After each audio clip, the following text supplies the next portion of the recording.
Well, hello. Welcome in, everybody. Anybody that's on the replay crew, hello, hello, hello. Today we are going to have the let me start that one over. Midnight mental check in, BPD, the borderline personality disorder, causes, symptoms, traits. Let's talk about it. And let's see. Tonight I want to start with a video. I know last night I kept saying living in a black and white world, black and white world, black and white world. Um, hey there. How you doing, Eddie? So, excuse me. So last night I kept talking about black and white world. Black and white world being the way I see things. There's no in between. So I wanted to play this video.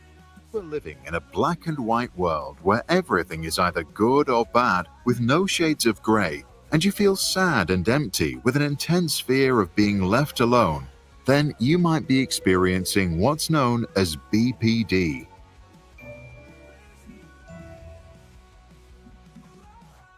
Borderline personality disorder is a mental health condition characterized by a distorted self-image, along with difficulties regulating emotions and maintaining relationships. It affects around 1 to 2% of all adults. Like all mental health disorders, it is considered to be on a spectrum, meaning that it can manifest in all sorts of ways, ranging from regular outbursts of anger to severe forms of self-harm. And that ranges all over. When they say spectrum, they do mean spectrum. This can go from you can be perfectly fine 1 minute, and the next minute, something that is triggering can cause you to actually mentally go off in a totally other direction, meaning by black or white. Either it's good or it's bad, good, evil, black, white. There's no gray area. So this is one thing that I wanted to point out. The causes of BPD aren't fully understood, also because it goes hand in hand with addiction, other mental health issues, and eating disorders. Environmental factors such as a childhood of neglect and abuse seem to play a role, but so may genetics. This is why my daughter's involved a lot with my podcasts and everything. It is genetic, and she does live with it also. So it is hereditary. We do put that out there. She talks openly about it as well as I do. So that's why I always like to include her when I can. Wish she was here with me tonight. She's uh she's got a thing with her boyfriend tonight, so no daughter. So, anyways, but she does understand the genetics of it, and she lived with it, knowing, um, living with it, meaning that she lived with a parent that has it, not only herself, but as a child with a parent that has it, and the things that I put her through. She could tell some stories. Boy, she could tell some stories. Since science has not yet been able to find any biological evidence to diagnose mental disorders, we have to turn to symptoms to see if someone may have BPD. To illustrate this, meet Alex. Alex I like Alex in this scenario. I think Alex and I have a lot in common. is a 20-year-old college boy who has always been sensitive, but lately also feels isolated and extremely emotional. He experiences 5 symptoms that are often associated with the condition. Alex experiences rapid changes in self-identity. In a single day, he can go from feeling godlike to feeling worthless. And in a crisis, I don't know so much godlike, but feeling up there and that I'm kind of above it all and nothing's going to hurt me type thing, to the total other end of what we now call a spectrum of feeling worthless. And no, I now know better. No. He changes from one personality to another. This is when he goes through moments of dissociation, where he feels detached from his body, with no sense of self at all. Alex has what's known as a distorted self-image. He experiences intense and unstable emotions. The smallest setbacks can send his mind spiraling out of control and make him end friendships in an instant. Every emotion he feels intensely. Joy becomes euphoria, and sadness turns into depression. This emotional roller coaster leaves him exhausted. That is when he dissociates. He struggles with impulsiveness. When talking to his friends, Alex often feels misunderstood. With close to no self-control, he starts shouting or lashing out. Later, he feels ashamed. To cope, he eats, does drugs, or turns violent, often against himself. Impulsiveness, that's a big thing for people with borderline. There's another video that I kind of wanted to go over too. And I don't like the way she groups people because it's a big spectrum of people, and I don't like the way she groups it. It's an older video. I think it's probably from the 80s. It seems like maybe even the 90s. I don't know, but it's got a lot of good information. But the way this one woman in this video that I wanted to show later groups people together really makes it difficult to understand. I'll drop a link, Eddie, if you want to come up. I'm still learning, but I am learning how to drop links. Let's see, copy.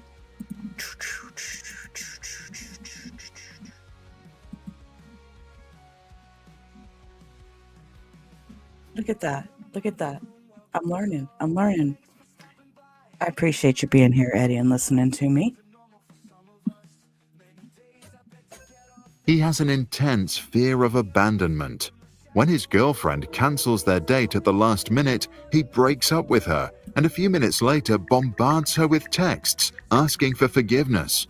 He is constantly worried she will leave him and demands impossibly high standards of reassurance. All of this leads to unstable relationships. When Alex fears he will be abandoned, he hurts his friends for no obvious reason. By pushing others away, he thinks he can avoid being pushed away himself. He later feels ashamed and promises to change. Okay, and that is so true. The unstable relationships, when you push them away and you push them away. Excuse me. And then you feel bad after you push them away because now you feel abandoned. But you did it yourself, but you don't think you did it. You think they left you. And you make up some kind of excuse in your head that it's all their fault. You did nothing wrong. After an intense period of paranoia, Alex wants to drop out of college, which at this point is pretty much the only stable thing left in his life. It's then that his best friend asks him to seek help. When Alex speaks to a professional, he learns about BPD and that the typical treatments are forms of psychotherapy, like CBT, cognitive behavioral therapy, DBT, dialectical behavioral therapy, or MBT, mentalization-based therapy.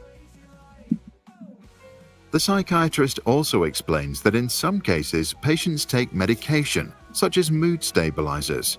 This can be important, as over 50% of adolescents that attempt to take their lives are diagnosed with borderline personality disorder. Understanding his condition is a relief. At least he knows he's not alone.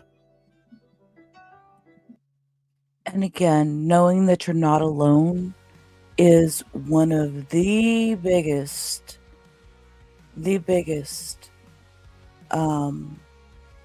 needs for my self-control, for my mental self-control, is knowing that I'm not alone in this.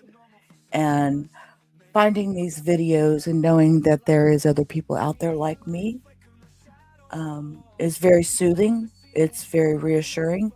I've used my MBT and my DBT, behavioral therapy, different ways to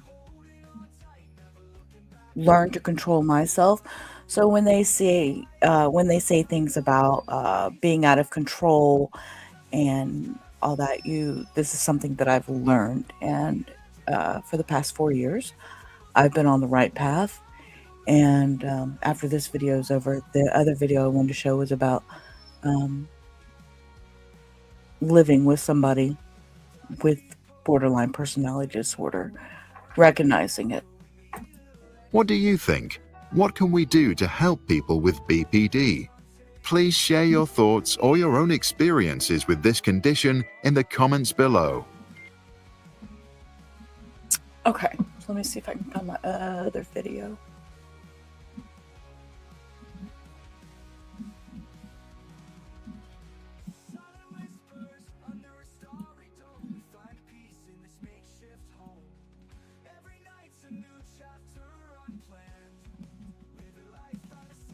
Okay, so I'm gonna share this tab instead. Let's see. Default view. Nope, let's go to this view. Borderline personality disorder is really a serious illness that we do. This is the older video I was talking about, and you will see that this one lady, she keeps grouping people together, and I'm not amused by her at all because it's a very big spectrum, and grouping us like that is not cool, because what I may experience out of those nine quote symptoms, you're required to have 5 to be considered in the borderline personality disorder spectrum. But the way she groups it, like I said, this is an older video. So let's just watch. Currently now understand as a medical disorder that probably affects about 1% of the population. The criteria for this disorder can be grouped into 3 subsets: those that have to do with emotional instability, those that have to do with behavioral instability, and those that have to do with interpersonal instability. People with borderline personality experience emotions more intensely. Someone can say something to me and I can have a severe reaction, and then 2 minutes later I can have another completely different severe reaction. And so it's just constantly, in the course of a day, it's incredibly exhausting. You also find a real pattern of a lot of interpersonal problems. They tend to be, on the one hand, very dependent and clinging, and on the other, rapidly enraged and rejecting. The hardest part for me was when she was acting out in a behavioral way that was really angry. You can't have interpersonal relationships if you're not emotionally stable. It's extremely difficult to deal with someone who hates you one day, likes you the next day, and could love you the third day. She's very right there. Like you one day, love you one day, hate you one day, and then, again, you're back to loving them.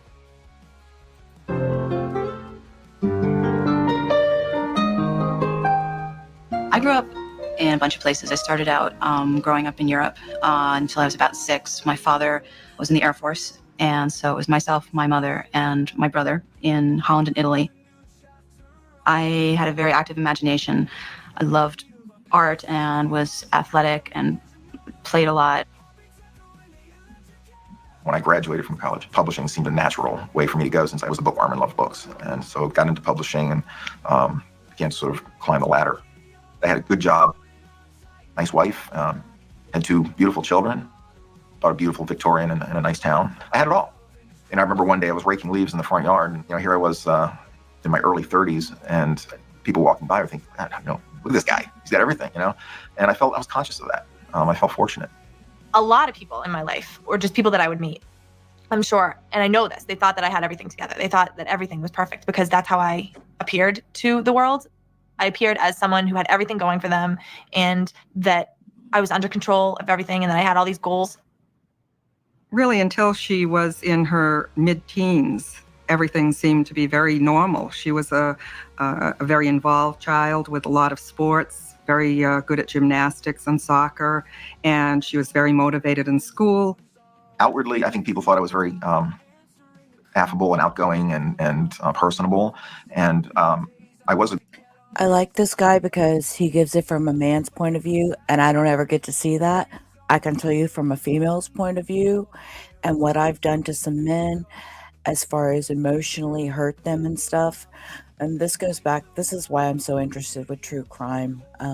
Letitia Stout was one of them that tried to use borderline personality disorder or bipolar disorder to as part of her defense as a mental disorder. Well, and I would listen to things that she would do, and I'd like, no, but we're all different. So, again, we're on a spectrum. So then I had to back off on being so angry about her using a mental health because we're on a spectrum. Ours are all different. And, maybe in the end she did have something, but that's my true crime mind goes there. But again, this is about knowing that a man can give his point of view just as well as a woman. And that's why one of the reasons I appreciate this video that we are watching from YouTube. It is from the New York Presbyterian Hospital, as a matter of fact. So shout out to them. And thank you for having this video available for us. A good manager. I worked well with people. What was happening inside of me was a different story. That began to get worse and worse. One of the things that happened when I was 6 was my parents had divorced and we had moved from Holland to Massachusetts.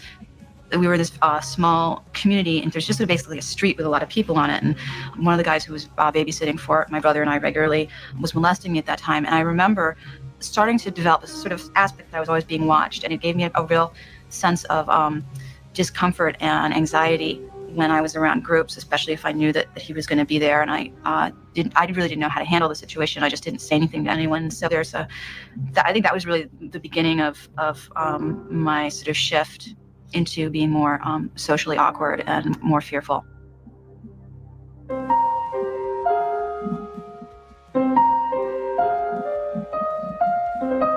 There was a sense of not really knowing who you are. I think there had always been sort of a chameleon-like character in me. I was always sort of being who other people wanted me to be or who they expected me to be. And I felt that in the morning, it was almost like I had to sort of zip on my suit and tie, put on this persona of a confident manager and go into work. And I'd sort of just get through the day. And then afterwards, walking to my car in the garage, it was just like a total deflation. I felt totally depleted. I had given everything I had just to get through the day. And by the time I got home, I had nothing left for my wife and kids.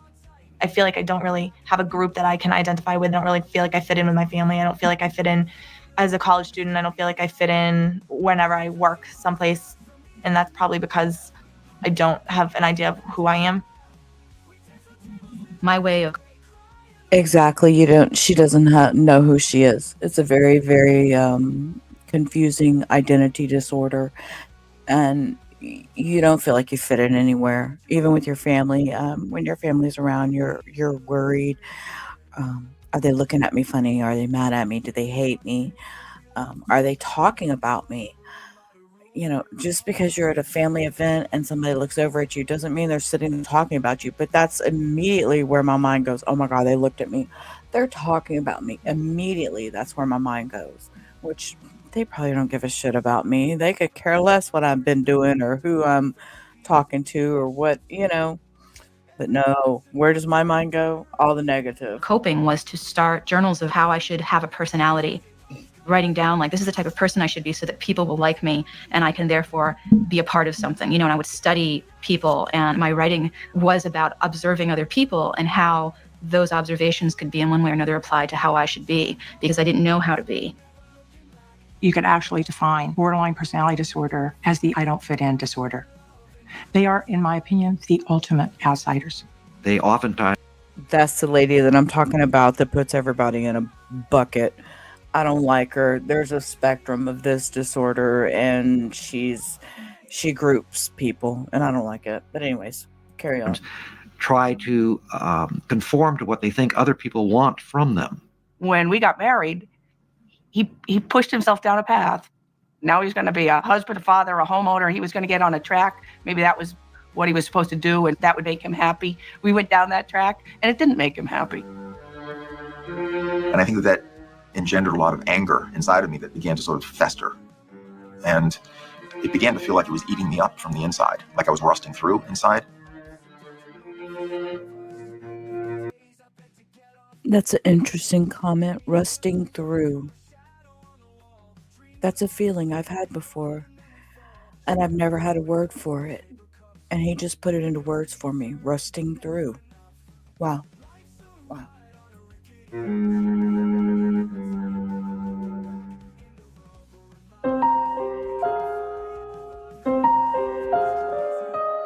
I remember one time when I was in ninth grade, actually, and I had finally made a friend.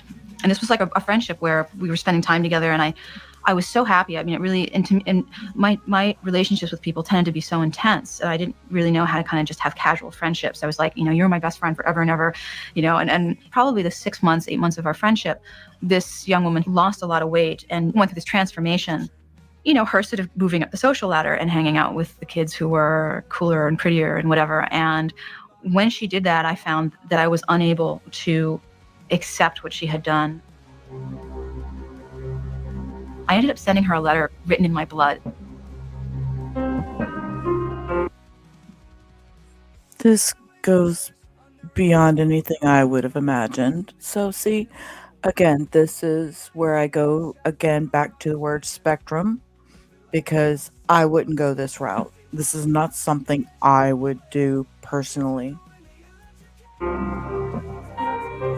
Writing a letter in your own blood is a beautiful example of communication of a desperate need, which would be very difficult for the other person to ignore. This is a group of people who often need other people to regulate them. The relationships that they form are often breathe life into them. And therefore, if the people who are regulating them in some way are getting ready to leave them, it can feel like a life and death proposition. Absences or separations from those relationships, once they're established, are catastrophic in their significance. Like I don't exist myself.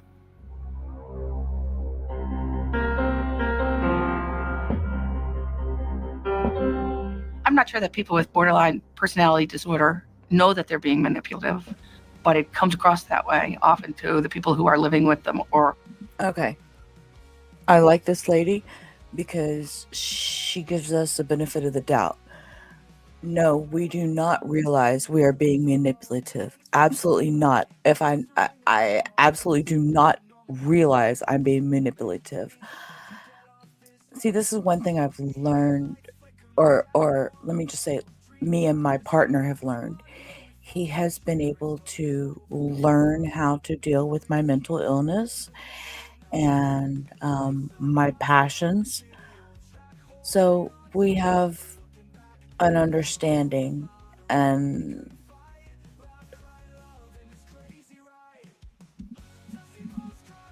let me stop there. Who are around them. Sometimes for the family members, it's almost like walking on eggshells. Sometimes living your life in what you think is a normal way is upsetting to them. So you stop doing that, and then you feel like that was their purpose all along. People see the emotional sort of, I think there's a phrase, I hate you, don't ever leave me. People tend to see it not as a medical condition, but as just somebody being difficult, dramatic, self-absorbed. And these were all things that people should be able to control because it's not an illness. Manipulation assumes that a person has the skills to think about and then execute a plan. And manipulation in that sense, I don't think can be applied to people with BPD, because it's all about knee-jerk reactions and desperately trying to get something to feel secure and safe and okay again. And so for me, when I was sending letters of blood to people, written in blood, one could say that was a tad manipulative. On the other hand, you could just as easily say I had no clue about what I was doing. I had no idea how to get people to pay attention to me in ways that would work. Even I think she was a tad over manipulative. Manipulation is when you consciously try to get someone to do something for you without them knowing that you actually got them to do it. These individuals very rarely have the interpersonal skills to figure out how to get you to do things in an unobtrusive way.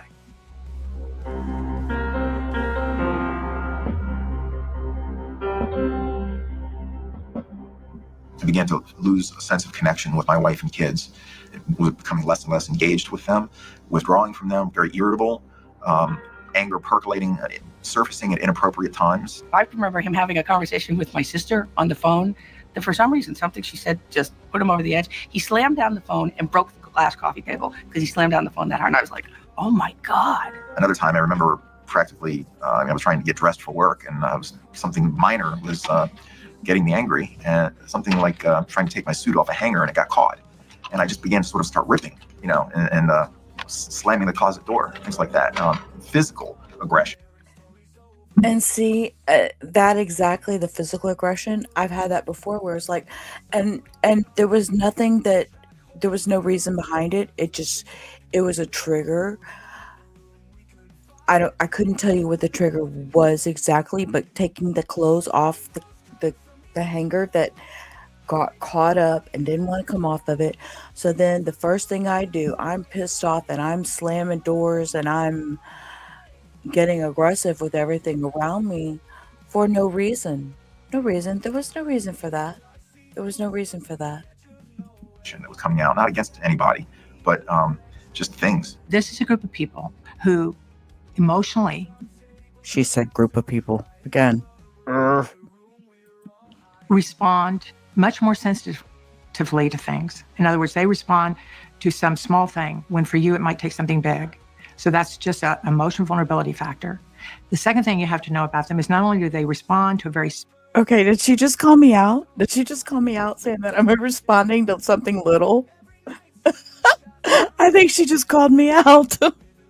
small event, they respond very rapidly. They say that borderlines can feel like burn victims, that their skin is just raw, like someone who's been burned, and that if something is said to them or done to them, that they feel it with the intensity that you would if you poked somebody in the arm that didn't have skin on their arm. It's really easy for me to get out of control. And it takes a while for me to be able to calm myself down. There was a specific instance, I went up to the street vendor and he had these markers. And he had the markers spread out all over the table. And there was paper there. I should be able to use the markers and draw on the paper to see what the markers did. But he didn't want me to touch the markers. I lost my mind. To the point where my boyfriend at the time was like, we need to leave. Like, he had to drag me away from there because I was so upset and could not understand why he would have the markers and the paper out on the table if he didn't want people to touch them. And he just didn't want me to touch them. I think that it was embarrassing to the person that she was with. And she doesn't seem to understand at the time that it's over the top and an incident that didn't need to escalate to that degree. I got so heated about it so quickly that I felt like I didn't have any control over it. And I obsessed about that for days afterwards. And I told the story to so many different people just to justify that I was right in the fact that I should have been able to use the markers. Individuals who meet criteria for borderline personality disorder ordinarily, no matter how hard they try, despite all their very best intentions, simply cannot regulate themselves.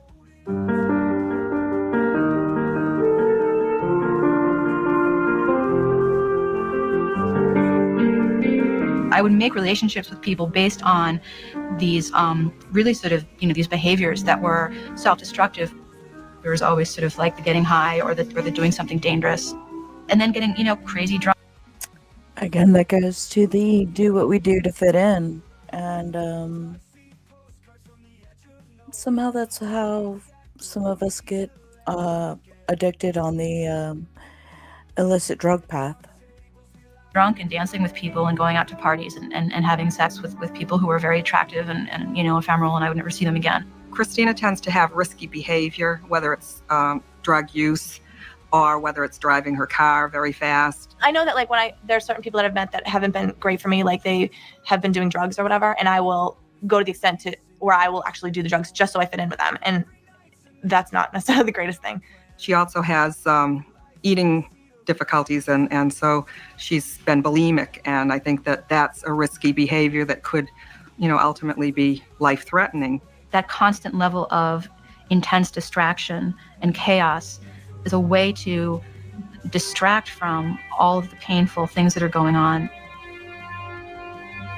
A lot of the dysfunctional problematic behavior that an individual who meets criteria for borderline engages in, if you look at the behavior, you will see that behavior in fact, is highly effective at regulating their emotions. The only big problem with that behavior is it regulates it short term instead of long term. That is the problem. And until you learn how to regulate it long term, you have problems as a person living with BPD.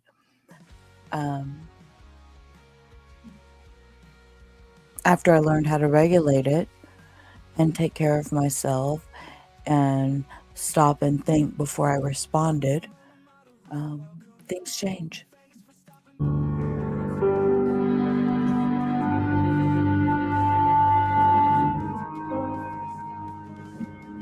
I started cutting when I was 14. I had become infatuated with another student and was rejected. And the rejection, this was like a romantic infatuation, was very public. I was very upset, and I went into the bathroom in between classes, and I had a tack, and I just started dragging the tack along my arm. I remember once feeling very hurt by a conversation I had with my father. And there was a lot of anger and emotion. And I slammed down the phone, and I went and got a razor blade, and I started cutting my wrist. Anytime that I've cut, it's been because my emotions were so intense that I needed a different outlet for them. And to inflict physical pain on myself was a relief, because then I could focus on the physical pain and I didn't have to focus on the emotional pain that I was feeling. To me, it was like a cigarette. There's an exact example, was focusing on the emotional pain. You can change and you can look at the physical pain that you're causing yourself rather than dealing with the emotional pain that's inside. If I could have used that and explained that so many years ago to so many people, my life would be different. But you know what? I take that back, because I don't really care anymore. My life is fine. But I still wish I could explain that. I wish I could understand.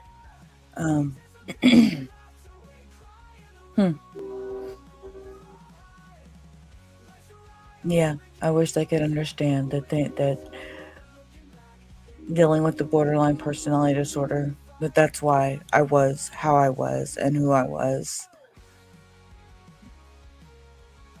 Cigarette break, in a sense, and a way of being able to manage the feelings that I hadn't found a way to do yet. There's no doubt about it at all. Cutting and physically damaging the self regulates emotions in this group of people. No one is clear on exactly why it happens, and there's a lot of research on it. The self-destructive behaviors of borderline patients can definitely serve to help them alleviate feeling states that they can't stand, oftentimes feeling states that they can't even articulate. There's a kind of gratification to it as you're cutting, and you're seeing the blood come out. There's a satisfaction. And after you do it, I'd make 4 or 5, 6 cuts on my wrist and see the blood coming out. There was a sense of relief afterwards. I'd be sort of shaking with excitement, but feeling calm. And the emotional storm I was feeling had sort of subsided. He would come down to me and go, "Look," and he'd have blood down his arm, but he'd have this look like he almost felt better now. On the perfectly pragmatic side, the reason it's a bad idea is it means that you never solve the problem that generated an emotion in the first place. So it becomes like taking drugs. It's a way to avoid, distract, or get out of something, but it isn't a way that makes you look at it and figure out how to solve it. Long term, you cannot be a parent. You can't be a successful person. You can't be at work and say, okay, oh yeah, right, I don't solve problems, I cut. Okay, I'll cut. You'll have to leave meetings. You have to leave your children somewhere. I mean, how in the world are you going to live your life if this is how you solve your problems?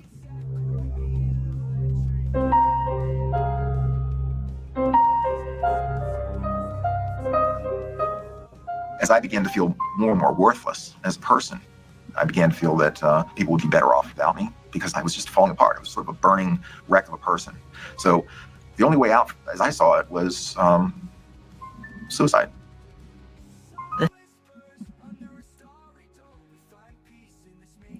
Okay, guys. Trigger warning, please. This does talk about self-deletion. I know YouTube doesn't like words, but this is something that I found on YouTube, and I hope that I don't get hit or whatever they call it. So we'll just see what happens. But again, trigger warning.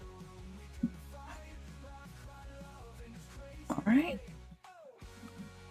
Let's carry on. The thing that started happening is I wasn't able to live with what was inside of me and what I was dealing with around me. I felt very powerless. So I started going into my parents' liquor cabinet and drinking from all the bottles. I began to think about it more and more, and it became almost like a little seed that started growing. And suicide became more and more of an infatuation. And all of a sudden I found myself listening to Nine Inch Nails, Smashing Pumpkins, Pink Floyd, a lot of real kind of dark, The Downward Spiral by Nine Inch Nails was basically an album about somebody's self-destruction. And I used to listen to that, and it was, it really spoke to me. I was pretty much walking around every day with a bottle of whiskey in my backpack and razor blades and just drinking as much as I could and then going into the woods and cutting myself and hoping I could actually make the cut that would do it. I began to think about doing it more realistically. And I basically flirted with everything. I would walk up on bridges, highway overpasses, and just look down and think about jumping. I put a loaded shotgun in my mouth. I would stand up on a stool with a noose around my neck. Overdosed massively a few times. There was a math test, and seventh grade, and I remember panicking because I couldn't find the math notes. And that night before the test, I went into my mother's drawers in her bedroom, and I knew that she had pills there. So I ended up taking a bottle of pills, thinking, okay, this is it. I failed, but they obviously weren't enough to do anything. And I woke up in the morning and felt disappointed. I used to go to work, and I'd look at the subway trains pulling into the station. Again, one more time, just because. Trigger warning.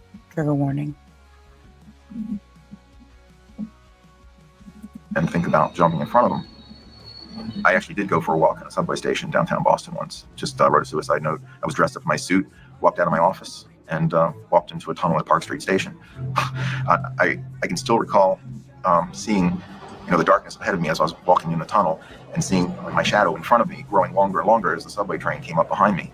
And I was just totally detached. I didn't feel afraid. I didn't feel depressed, really. I was just kind of like shut down completely. And the train stopped, and I turned around and started walking next to the train to get back out of the tunnel. And when I got out, went to a payphone, called 911, and said, I just went for a walk in the subway tunnel. I think I need to be put into the hospital. Thinking about suicide or wanting to be dead is extraordinarily common. Suicide attempts are very common, and suicide itself is very common. Between 8 and 10% of people who meet criteria for borderline personality disorder ultimately end up dead by suicide. Borderline patients are deeply ambivalent about whether to live, and if there isn't somebody who affirms their wish to have them alive, they just as soon be dead. That goes back to the good, the bad, the yes, the no, the evil, the black and white.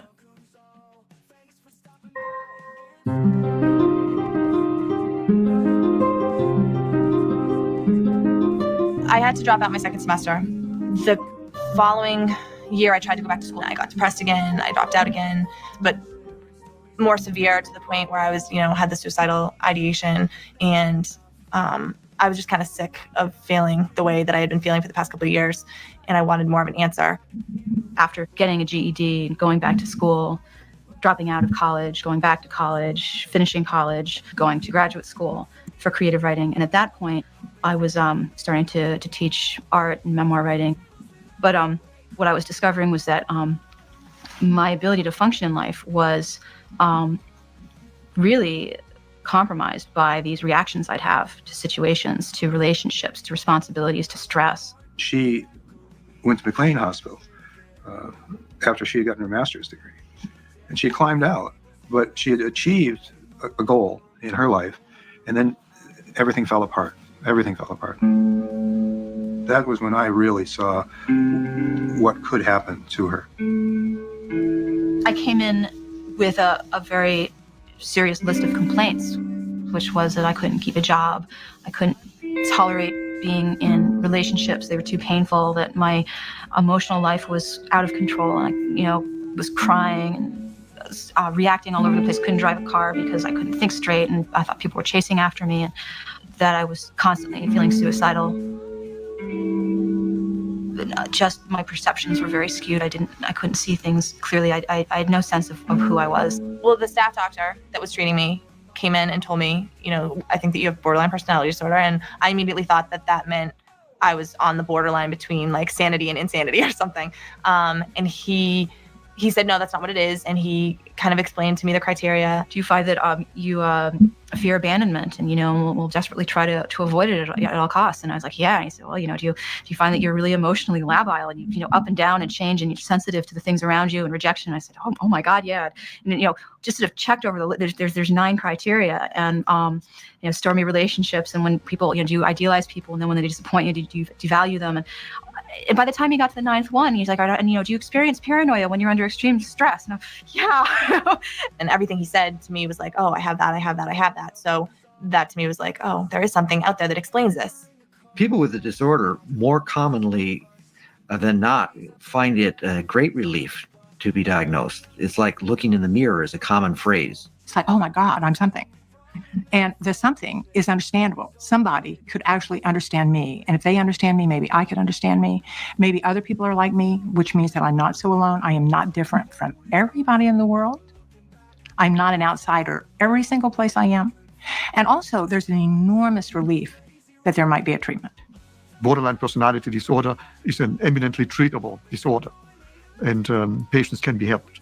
And with good therapeutic resources, patients have a good chance to get better. There are many therapies which are appropriate and helpful for. Yes, there are. And listen to these different therapies. There's the DBT and the MBT are my favorite. Those are the ones that I use the most. Borderline patients. There are the individual psychotherapies, there are psychosocial therapies, which include family interventions and group therapies, and there are medications. Psychopharmacological treatment is an auxiliary treatment that is helpful in many cases.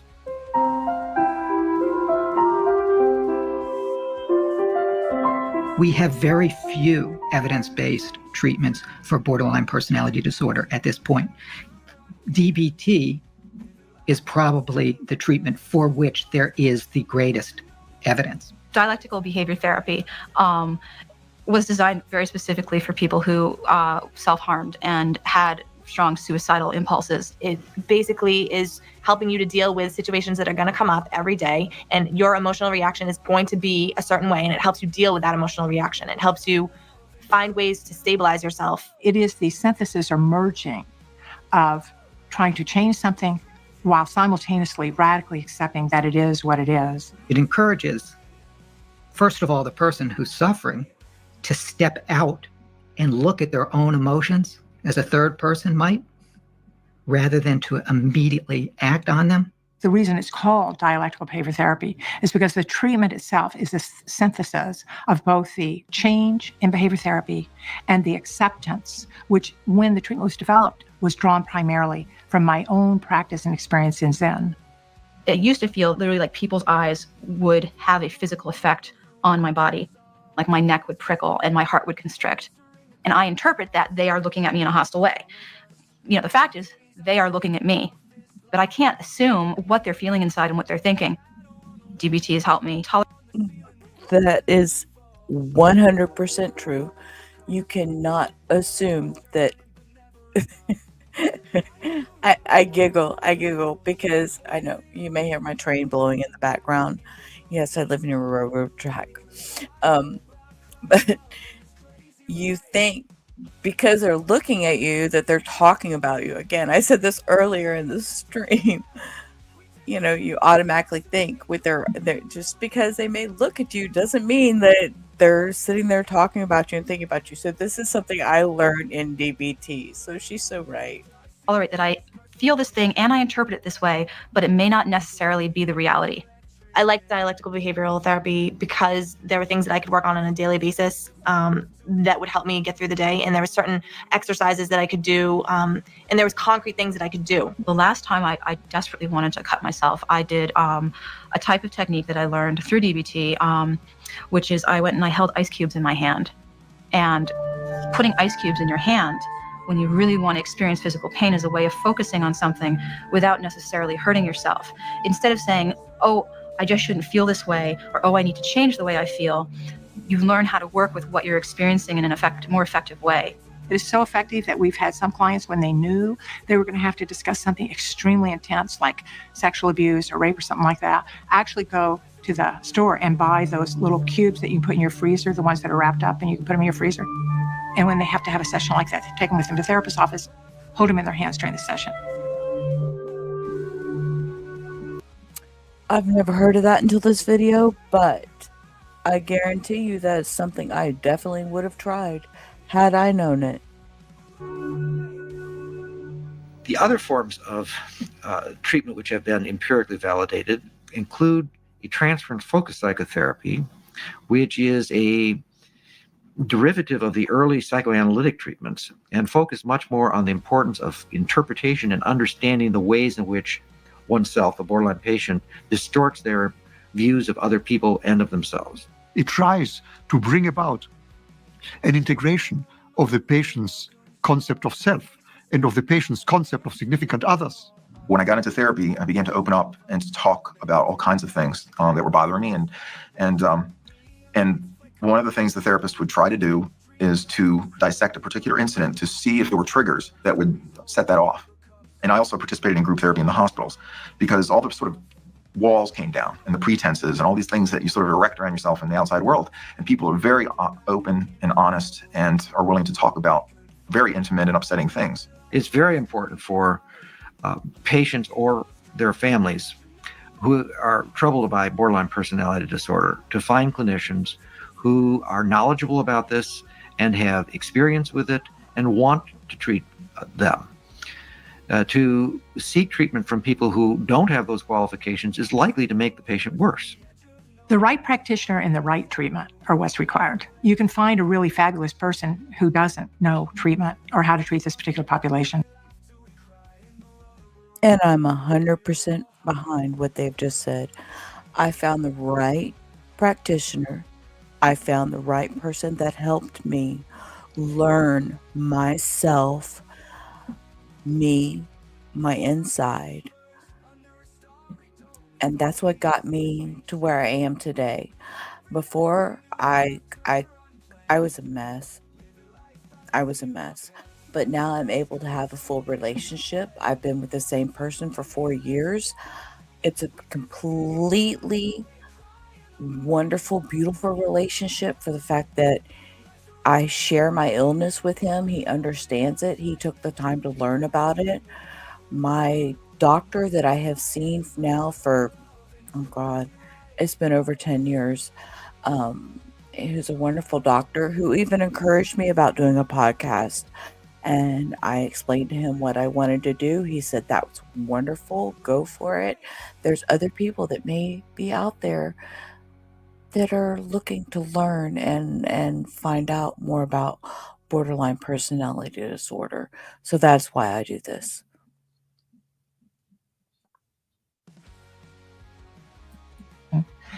You can find a person who knows an effective treatment who the patient can't relate to. That's not going to work either. You've really got to have both.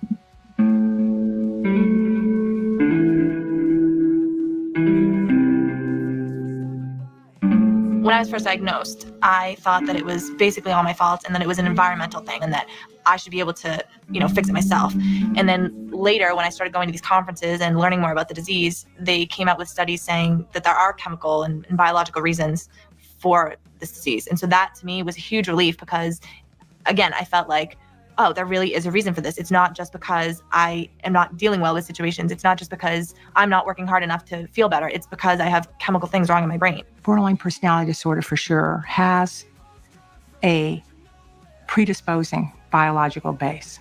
And whether somebody gets the illness depends upon the environment. In that respect, it's not unlike diabetes or high blood pressure within traditional medicine. Take an interaction with another person, for example. We're sitting here talking. I see your face. Well, in the brain, there's two pathways. One, directly to the visual cortex that shows me the actual image of your face, so I have a mental picture of it, but also a second pathway that goes to what's called the limbic system, particularly the amygdala, so that I can assess the emotional impact of your face. And these two are integrated in terms of my appraisal of you, and then, of course, my behavioral response to you. One of the most interesting findings is the finding that the amygdala, the area of the brain that signals danger and fear in borderline personality disorder, seems to be overactive. So that a face that a non-borderline person would react to in a neutral way, a borderline person may actually see as fearful. And when you talk to patients, I think what you hear is they experience other people as angry, critical, and hostile towards them, when indeed, in many instances, that may not be the other person's intent. This is so true. So true. When you hear somebody explain it and you're not aware of it from way back when, but I'm aware of it now, and I can look at it and I can look at this and be like, wow, this makes it makes it make sense. Back in the day, I would be like, make it make sense. Well, now it makes sense. While the amygdala, the part of the brain that signals danger, is overactive in borderline personality disorder, the prefrontal cortex, the part of the brain that's responsible for higher order thinking, which can inhibit the behavioral response to this alarming signal, seems to be underactive. It doesn't surprise me that people's brains are actually wired differently, that Andy might have kind of an ultra sensitivity to things that create, to emotional things too. I think over the past 10 years that as we've come to understand the physical component of mental illness, people have begun more and more to think of it as a real illness, as opposed to just somebody, having emotional problems and unable to deal with things and, come on, snap out of it, that sort of thing. Although we're just beginning, in a sense, like Columbus leaving the port, we're beginning to understand some of the neural circuits involved in various aspects of this dysregulation.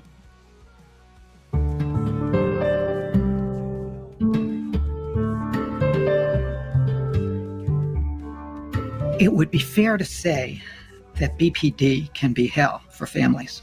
Having a person with borderline personality disorder as in your family is devastating. And I'm going to tell you right now, it absolutely can be hell for the families. Absolutely. These people are 100% on point. It can be hell for the families. But you know what? It's hell for the borderline patient too. I can tell you, it's hard for me too that you don't understand me. But that's my point of view. They didn't understand me.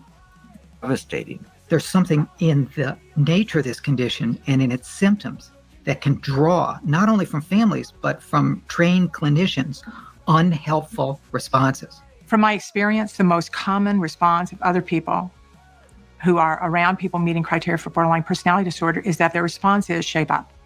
If I had known about BPD at the time of her adolescence, I think I would have been much more attuned to the fact that she reacted very quickly to things that were things that she disagreed with. It was a huge, what appeared to us, overreaction and then an inability to regroup. So I think that was a big sign that I missed because I didn't understand what that would have. I really wish I had had this interaction with my mother. I really, really wish I'd had the opportunity.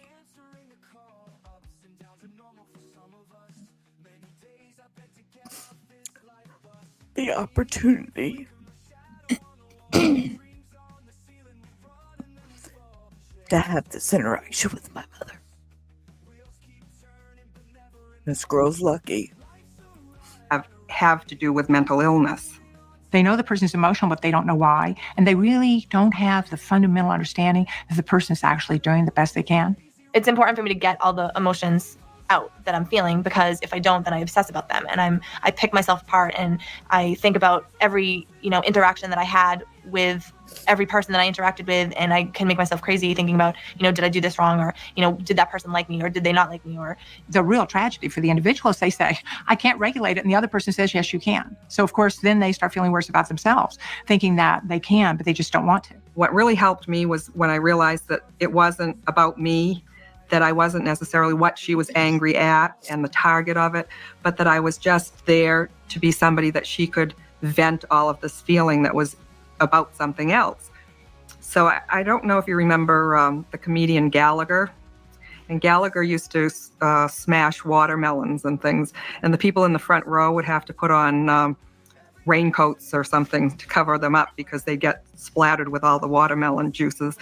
And so I kind of likened myself to being in the front row with Gallagher when he was about to smash the watermelons. She just understands that I need to get it out and that there's nothing wrong with that, and that she doesn't have to help me qualify anything. It's just, that's how I feel. I need to get it out. And once I get it out, I feel a lot better.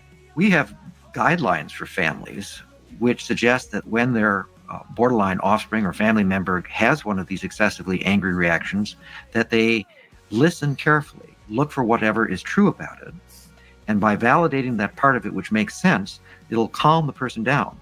To address the part of it which is excessive and inappropriate can and should only be done in a context when the borderline person is themselves calm. You know, when you have a child with this disorder, it's not something you talk about at weddings, that you go out socializing. You often don't talk about these kinds of things. So when family members go to a support group, it's an incredible process that happens for them because it was not discussed when I was growing up. We didn't know what borderline personality disorder was back then. They grouped everything as bipolar disorder, and that was not until the 1990s. So that kind of tells you there that, you know, it took a little while for the BPD to catch on. They feel that someone else understands them and understands what they've gone through. You know, BPD is so much a disorder of relations, and the recovery really involves being able to get back into communities and have relationships and tolerate the distress and, you know, build up a life for yourself again.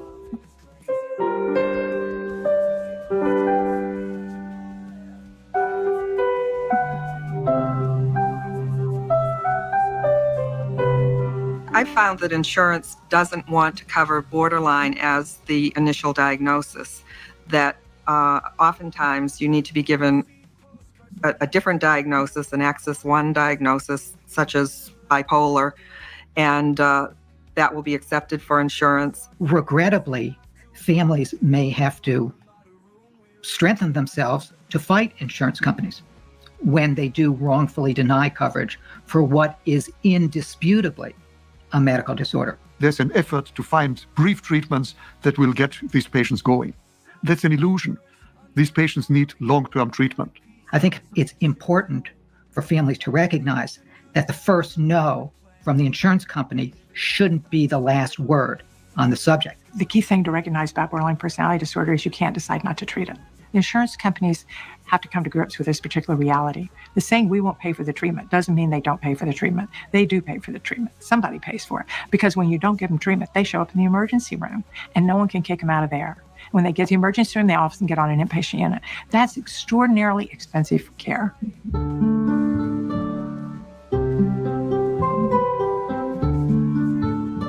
When family members call me for the first time, the first thing I want to give them is hope. I want them to know that people with this disorder get better. For somebody whose family member has just recently been diagnosed, I would say that they want to participate in the therapy, get to understand what's going on and what to expect, that they've probably got a long haul, but the more they understand it.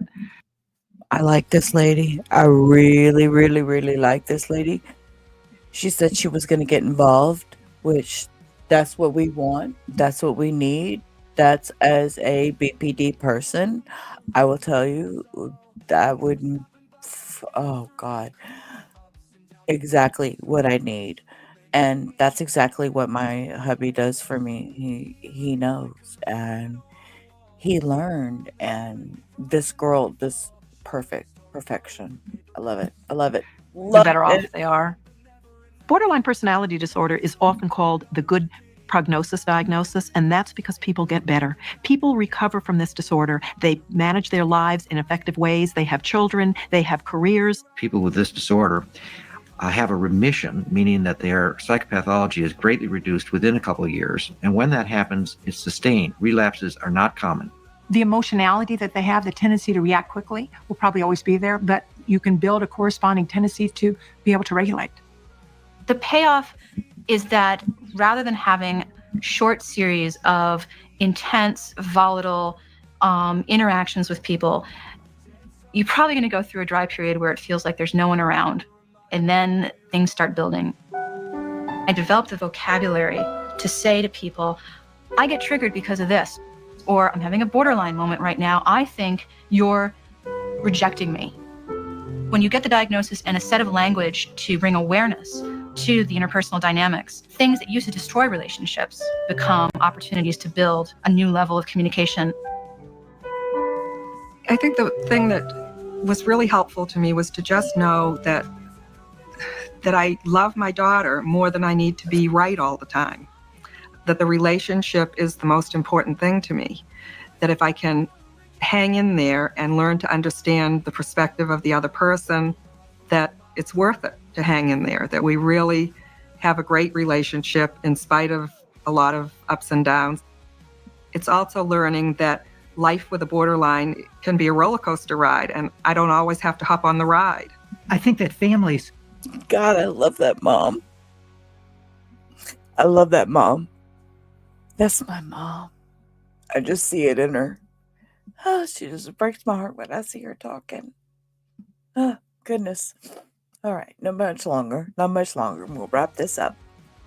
should remember that most people with this illness will recover. In some instances, it will take time, and that this really is not a sprint, but a long-distance race. There's this crucial element that I think is so important, which is the will and the desire to confront what's going on with yourself and believe that if you confront it and you get help for it, things are going to be so much better. And I can look back now and see that I'm much better off today than I was when I was trying to do things on my own. But it takes an awful lot of trust and faith in the people around you to admit to having something that's so stigmatized, and then to put yourself in their hands and say, please help me.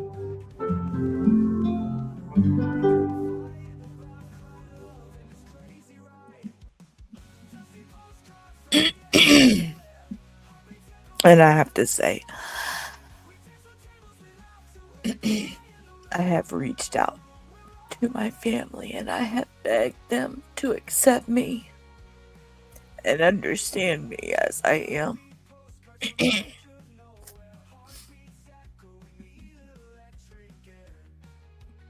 And they have chosen not to.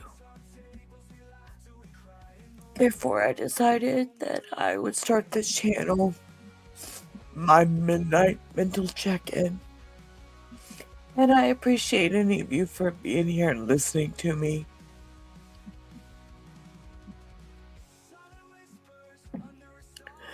And I'm going to finish up this video.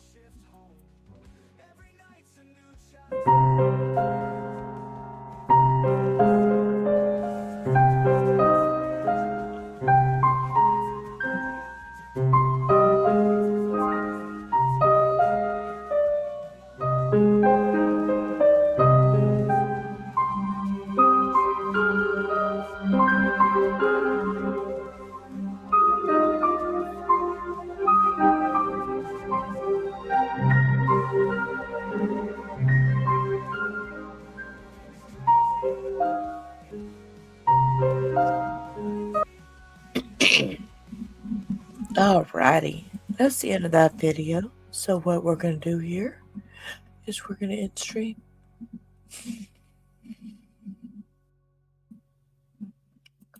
Wrong thing there. Alright, thank you for joining me tonight. And anybody on the replay crew, thank you for being generous with your time and listening to me. And I appreciate all the likes, so if you give this a good thumbs up, I appreciate that. And please subscribe to my streams. More to come. Midnight Mental Check-In. We'll see what comes tomorrow night. Monday through Thursday, midnight Central. Thanks. Y'all have a great night.